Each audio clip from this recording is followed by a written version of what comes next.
Assalamualaikum warahmatullahi wabarakatuh. Alhamdulillah, apa khabar semua? Semoga semuanya dalam keadaan baik, insya-Allah. Okey, bertemu lagi kita dalam kelas online. Kali ini kita akan belajar mata pelajaran pendidikan kesihatan. Okey, kita tengok dulu tajuk dia untuk hari ini adalah pengurusan mental dan emosi di bawah unit yang pertama, iaitu pendidikan kesihatan reproduktif dan sosial. Kita tengok slide yang seterusnya.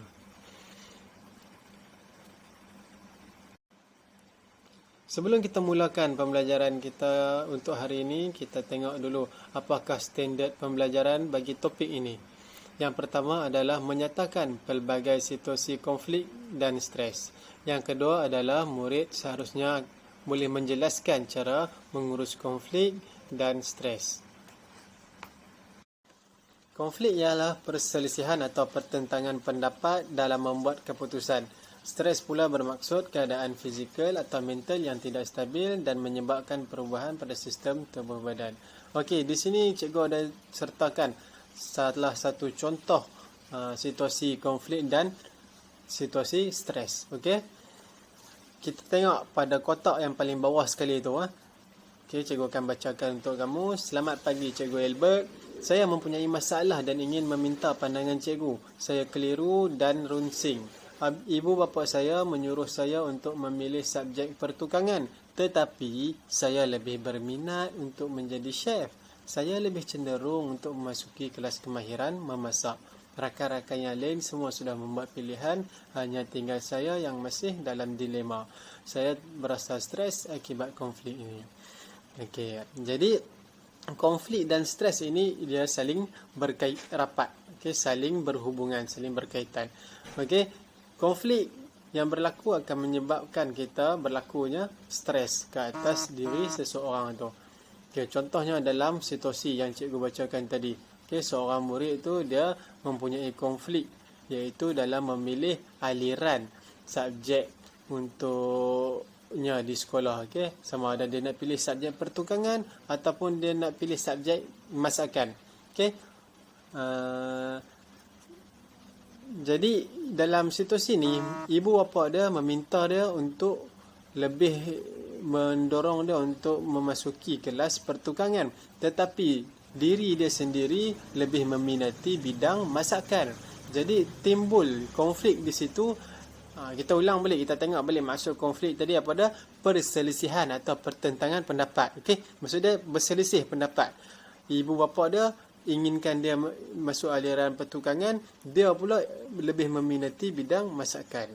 Okey, pertentangan atau perselisihan yang berlaku ini menyebabkan berlakunya konflik. Jadi konflik yang berlaku ini mendorong dia untuk kepada mengalami stres. Okey, berikut adalah secara ringkas masuk konflik dan stres. Konflik ini adalah perselisihan atau pertentangan pendapat dalam membuat keputusan. Okey, dalam kita nak buat satu keputusan, tetapi ada banyak pendapat dan pandangan. Perselisihan, perbezaan pandangan dan pendapat ini menyebabkan berlakunya konflik ataupun masalah. Okey, stres pula adalah keadaan fizikal atau mental yang tidak stabil dan menyebabkan perubahan pada sistem tubuh badan kita.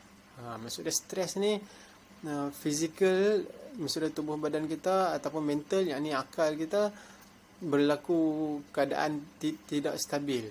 Okay, kita jadi cepat marah. Itu yang dimaksudkan dengan perubahan pada sistem tubuh badan.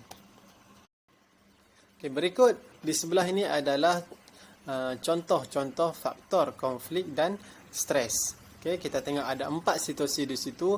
Pada gambar yang pertama ada seorang murid yang sedang belajar, tetapi persekitaran pembelajarannya tidak kondusif. Kondusif ni maksudnya adalah tidak selesa. Okay? Maksudnya mungkin persekitaran dia kotor. Macam dalam kelas online kamu belajar di hadapan telefon bimbit ataupun komputer riba.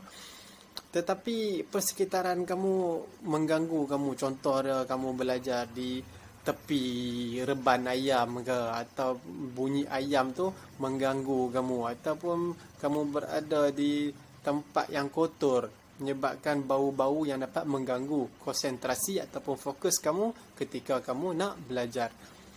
Baiklah, tengok gambar yang kedua. Gambar yang kedua ni menunjukkan seorang mak dengan anak yang sedang bertengkar ataupun sedang bergaduh. Okey. Jadi institusi kekeluargaan yang tidak harmoni. Ini juga merupakan antara faktor berlakunya konflik dan juga stres. Okey, gambar yang di bawahnya adalah gambar persekitaran yang bising dan kotor. Okey. Ini sama juga seperti yang cikgu terangkan pada gambar pertama tadi. Dan kita tengok gambar yang seterusnya, gambar yang keempat, imej kendiri yang negatif. Okey. Maksudnya pemakaian diri seseorang individu tu. Mungkin dia tidak menjaga kebersihan, kuku dia panjang, rambut dia tak sikat dengan kemas, baju sebelah masuk, sebelah keluar, tengok dalam gambar tu. Jadi pengurusan diri yang tidak rapi ni menyebabkan berlakunya konflik dan juga stres kepada seorang individu tersebut. Bijak mengurus diri terurus. Okey, seterusnya kita akan lihat bagaimana cara untuk kita menguruskan konflik dan stres yang berlaku ni. Okey, tengok carta alir di sebelah. Okey, terdapat 6 cara yang boleh kita aplikasikan atau kita guna untuk kita menguruskan konflik dan juga stres dalam kehidupan kita. Kita akan pergi satu persatu. Kita tengok cara yang pertama, iaitu kemahiran pengurusan diri. Okay. Membuat dan mengikuti jadual harian dengan sistematik. Di antara benda yang kita boleh buat untuk kita susun pengurusan diri kita adalah dengan kita membuat jadual. Kita nak bangun pagi pukul berapa, kita kelas pukul berapa, kita nak makan pukul berapa dan kita nak tidur malam pukul berapa. Okay, kita boleh uruskan. Kita boleh buat jadual supaya pengurusan kehidupan kita akan lebih terurus. Dan yang kedua, kemahiran membuat keputusan. Okay? Dalam kemahiran membuat keputusan ni, kita perlu mengkaji kebaikan dan kelemahan keputusan dan menyelesaikan masalah tanpa emosi. Kita boleh jadikan situasi pada pengenalan tadi sebagai contoh. Seorang murid itu dia menghadapi konflik di mana mak dia dengan ayah dia ingin dia masuk bidang pertukangan, tetapi dia lebih meminati bidang masakan. Jadi berlaku konflik. Jadi dia perlu buat apa? Mengkaji kelemahan dan kekuatan. Kalau dia masuk aliran masakan, apa kelebihan yang dia dapat, apa kekurangan yang akan dia alami. Macam tu juga dengan keputusan dia yang satu lagi tu. Dan dia perlu membuat keputusan tanpa sebarang emosi. Maksudnya tanpa emosi ni maksudnya kamu tidak boleh buat keputusan dalam keadaan kamu marah atau kamu sedih. Okay, kerana itu akan mempengaruhi keputusan yang akan kamu buat kelak. Okay. Yang ketiga, hubungan yang baik. Okay, hubungan yang baik adalah mengamalkan sikap toleransi dan hormat menghormati. Dan juga berbincang sekiranya menghadapi masalah. Okay. Yang ini boleh kita amalkan khususnya dalam keluarga kita. Okay. Toleransi ni maksudnya adalah tolak ansur. Okay. Jika kita berlaku perselisihan pendapat dengan ahli keluarga kita, dengan abang kita, kakak kita, mak atau ayah kita, kita bertolak ansur. Dan yang kedua, kita berbincang sekiranya menghadapi masalah. Okay. Kita tidak perlu marah ataupun menyerang dengan agresif. Tapi apa yang perlu kita lakukan adalah kita perlu berbincang. Okey, yang keempat adalah kesihatan fizikal. Kesihatan fizikal ni kita perlu mengamalkan pemakanan yang seimbang seperti mana yang terdapat dalam piramid makanan. Dan berehat dan tidur dengan cukup dan bersenam sekurang-kurangnya 3 kali seminggu. Okey, walaupun dalam tempoh PKP ni kita masih boleh lakukan senaman-senaman walaupun berada di dalam rumah.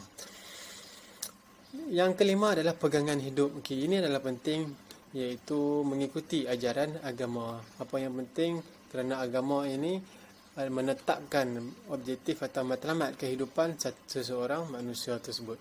Dan yang ke-6 adalah merujuk pakar. Okey, merujuk pakar ini maksudnya adalah pakar psikologi ataupun orang yang berada dalam bidang pengurusan emosi. Contohnya kaunselor berbincang dengan guru kaunseling atau orang yang dipercayai dan menjalani terapi-terapi yang berkaitan.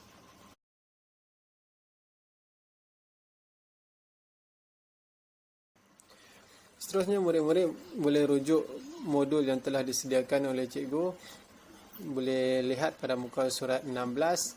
Di situ ada latihan.